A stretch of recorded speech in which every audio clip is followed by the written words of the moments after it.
The elotes from my local panaderia don't taste the same anymore. I created this recipe and my husband said they taste exactly like how they used to taste during his childhood. I'm sharing my recipe with you, and even though there's no corn in this traditional Mexican bread, it's called that because of its shape. It can be a little difficult to get the shape right, and this is where my special hack comes in. There's a huge difference when you use vegetable shortening or butter in this recipe. We're gonna talk about that today. You can use ground cinnamon for this recipe, but honestly, it's just not the same. In a bowl, add 3 teaspoons of sugar, 2 teaspoons of active dry yeast, and 3/4 cup of warm water. Mix and let it sit for a few minutes. When you see foam on the yeast mixture, that's good. If you don't, that means the water was too hot or the yeast expired. Add in 2 cups of all-purpose flour, 1/4 cup of sugar, and 1 tablespoon of cinnamon. Now let's talk about butter versus vegetable shortening. For this recipe, we're trying it with butter, so add 90 grams of room temperature butter. If I'm being honest, I prefer to use vegetable shortening. You're supposed to do a 1-to-1 substitution for butter. Here's what I noticed. The dough was stickier and I kept adding tablespoons of flour when I used butter.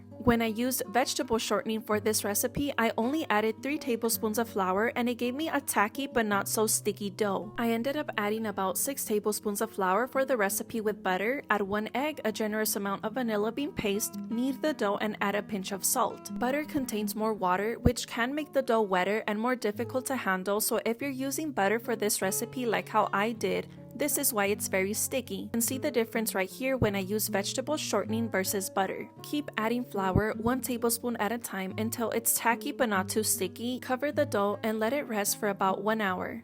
For the filling, we measure everything in grams, and you do need a scale for this recipe. Add 90 grams of room temperature butter, 90 grams of flour, 100 grams of powdered sugar, and 1 egg yolk. At the panaderia, you'll notice that their filling is yellow because oftentimes they add food coloring, but we're not doing that. Mix until everything comes together, cover it, and place it in the fridge. Here's a hack for the perfect elotes. When you make the shape by hand, it can be a little difficult to get the shape right, and if you want them to come out perfect, this part can be time consuming. Instead of doing it by hand, grab a corn-shaped baking dish. I wanted to experiment between a cast iron and non-stick pan. There's actually a huge difference. Preheat the oven at 370 degrees and place only the cast iron pan in the oven. Add a generous amount of flour to your working surface and divide the dough into 11 pieces. Take out the filling from the fridge and roll out each piece of dough. It will be sticky, so keep adding more flour as needed. For the length of each elote, you kind of have to eyeball it to see if it'll fit into the corn-shaped pan.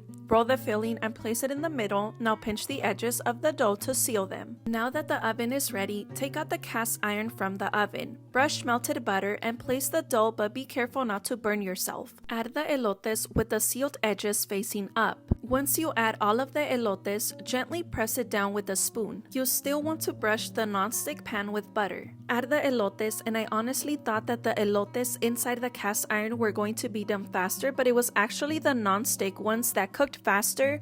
I'm not sure why, but I ended up baking them for about 24 minutes. Now add sugar to a shallow tray. You want to coat them with sugar as soon as they're out of the oven. If for some reason the sugar doesn't stick, you can brush a little bit of butter on them.